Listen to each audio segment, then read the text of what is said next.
Una primera consecuencia de ese reiterado anuncio de esa política radical en contra del carbón es que, tal como ya se ha anunciado, y muy lamentablemente, si el Gobierno no actúa de inmediato, en el año 2020, 7 de las 15 centrales térmicas que queman carbón en España en estos momentos cerrarán, y entre ellas lo de la central térmica de Andorra. A raíz de estos anuncios es que las empresas no van a invertir, y eso viene única y exclusivamente de esa voluntad del Gobierno de acabar con el carbón, como si con ello acabáramos con el problema de la transición energética.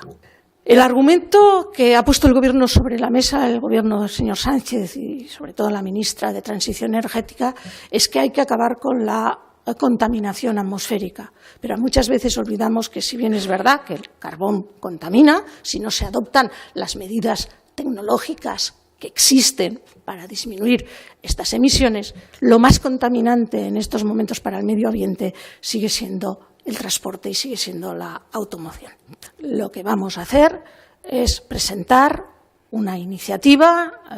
para debatirla en pleno,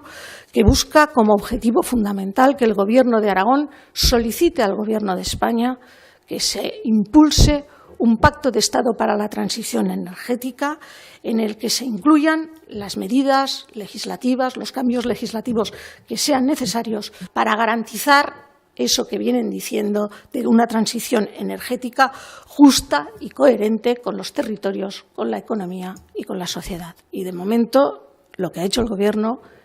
es parar las iniciativas que había pactado el ministro Nadal